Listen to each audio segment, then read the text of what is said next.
RBS के teams सभी पूरे पलवल ज़िले में 9 आरबीएस के टीम्स कार्यरत हैं, जो सभी आंगनबाड़ियों में 2 बार और स्कूल्स में 1 बार विज़िट करती हैं। हम सभी बच्चों को सर से लेकर पाँव तक अच्छे से एग्ज़ामिन करते हैं। अगर किसी को कोई भी दिक्कत होती है तो उसको डीईआईसी रेफ़र करते हैं, जहाँ से उसका सारा ट्रीटमेंट जो कुछ भी होता है वो फ्री ऑफ कॉस्ट सरकार द्वारा दिया जाता है।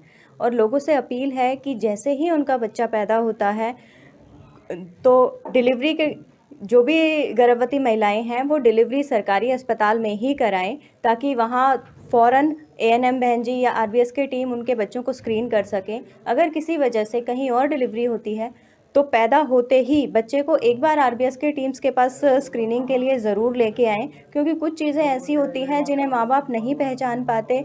एक प्रोफेशनल डॉक्टर उस चीज़ को अच्छे से पहचान लेता है, और जितनी जल्दी हमें बीमारी का पता चलता है उतनी जल्दी उनका ट्रीटमेंट पॉसिबल है। कुछ बीमारियां कुछ डिलेज़ होते हैं, जैसे बोलने में, सुनने में कुछ दिक्कतें ऐसी होती हैं जो अगर हम समय से पहचान पाएँ तो बच्चे का जीवन आसान हो सकता है, उसका हम इलाज करा सकते हैं। पर एक समय सीमा पूरी होने के बाद, जैसे 2 साल के बाद अगर हमें पता चलता है बच्चे को सुन ही नहीं रहा है, तो हम उसकी कोई सहायता नहीं कर सकते। पर अगर हमें वही बात उसके पैदा होते ही पता चल जाए तो उसका कॉकलियर इम्प्लांट करा सकते हैं। उसकी सक्सेस रेट बहुत ज़्यादा है। बच्चा अच्छे से सुनेगा, जब उसे सुनेगा तभी वो बोल पाएगा। बोलने में किसी बच्चे को दिक्कत होती है तो अगर वो 5 साल 6 साल तक डीआईसी आ जाता है, उसकी थेरेपी शुरू हो जाती है, तो वो बच्चा साफ-साफ बोल सकता है। अदरवाइज़ उसके बोलने में वो दिक्कतें रह जाती हैं, जिसको हम बाद में 10 साल बाद, 12 साल बाद अगर चाहें तो नहीं करा सकते।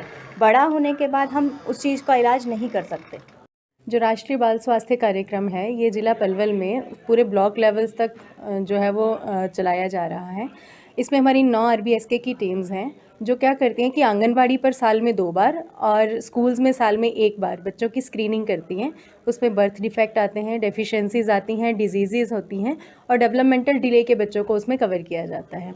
ज़्यादातर जो बर्थ डिफेक्ट के बच्चे हमारे पास आते हैं उनको एम्पैनल्ड, जो गवर्नमेंट ने उसको एम्पैनल किए हुए हैं हॉस्पिटल्स, प्राइवेट हैं, सरकारी हैं, और हमारे जो सिविल हॉस्पिटल में भी बहुत सारे जो बर्थ डिफेक्ट हैं जैसे क्लब फुट है, इनका इलाज यहाँ पर जो है चिकित्सा निःशुल्क प्रदान की जाती है। और इनमें कुछ आते हैं कानों के रोग, जैसे कंजेनाइटल डेफनेस आती है, आँखों के आते हैं, स्क्विंट आता है, कैटरैक्ट आता है, भैंगापन और मोतियाबिंद, हार्ट की बीमारियाँ आती हैं, न्यूरल ट्यूब डिफेक्ट हैं, कटे होंठ, कटे तालू हैं, और कई रोगों को इसमें कवर किया जाता है। साथ में जो मानसिक रूप से कुछ बीमारियां आती हैं जैसे डाउन सिंड्रोम है या जिनको ऑटिज़म है, ऐसे बच्चों को थेरेपी यहीं पर प्रोवाइड की जाती है डीईआईसी में। स्वास्थ्य विभाग की तरफ से स्कूल के बच्चों के लिए और आंगनवाड़ी के बच्चों के लिए कार्यक्रम चल रहा है एक, जिसका नाम है आरबीएस के राष्ट्रीय बाल स्वास्थ्य कार्यक्रम। इसमें क्या है कि हम सभी जो सरकारी स्कूल के बच्चे हैं या आंगनवाड़ी के बच्चे हैं, उनके जितनी भी बीमारियां, जो जन्मजात बीमारियां हैं या बाद में भी जो बीमारी होती है, उनका जो है हम डाटा भी रखते हैं और उनका इलाज भी करवाते हैं। इसमें हमारे 2 राउंड तो आंगनवाड़ी के होते हैं साल में, और साल में 1 राउंड जो है स्कूल का होता है, स्कूल के बच्चों के लिए। वो प्राइमरी स्कूल से और +2 तक के बच्चों का होता है। इसमें हमारी जो 9 टीमें बनी हुई हैं ज़िले में, जो 9 टीमें पूरे ज़िले में बनी हुई है, तो हर एक स्कूल जो जितने भी सरकारी स्कूल हैं उनको कवर करती है, आंगनवाड़ी को कवर करती है। अब इनमें बीमारियां, जैसे मान लो जन्मजात से बीमारियां हैं, वो तो बच्चा जो है शुरू में बच्चा आंगनवाड़ी में नहीं जाता है, तो हमारी जो आशाज वगैरह हैं वो होम विजिट पे जाती है जच्चा बच्चा देखने के लिए।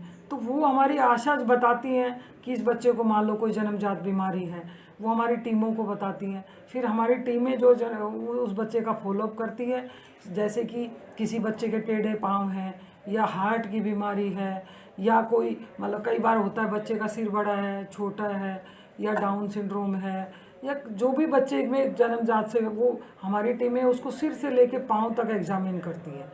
उसमें मान लो कानों में कोई सुनाई नहीं दे रहा, मान लो सुनाई नहीं दे रहा तो हम कोक्लियर इम्प्लांट देते हैं जो फ्री ऑफ कॉस्ट होता है। तो जितनी भी जो भी बीमारियां, वो हमारी डीआईसी में आते हैं बच्चे, और उसके बाद हमारी डीआईसी की टीमें हैं जो उसका फॉलोअप करती हैं। सारे इलाज, चाहे वो हार्ट की बीमारी का है, चाहे वो कान की कोक्लियर इम्प्लांट जो डेफनेस होती है उसका है, सब वो फ्री ऑफ कॉस्ट देते हैं सरकार जो है। हमारी जो हॉस्पिटल हैं जिनमें हम इलाज करवाते हैं, कई प्राइवेट हॉस्पिटल हैं जो हमारे जो है पैनल पे हैं, तो वो फ्री ऑफ कॉस्ट इलाज करते हैं।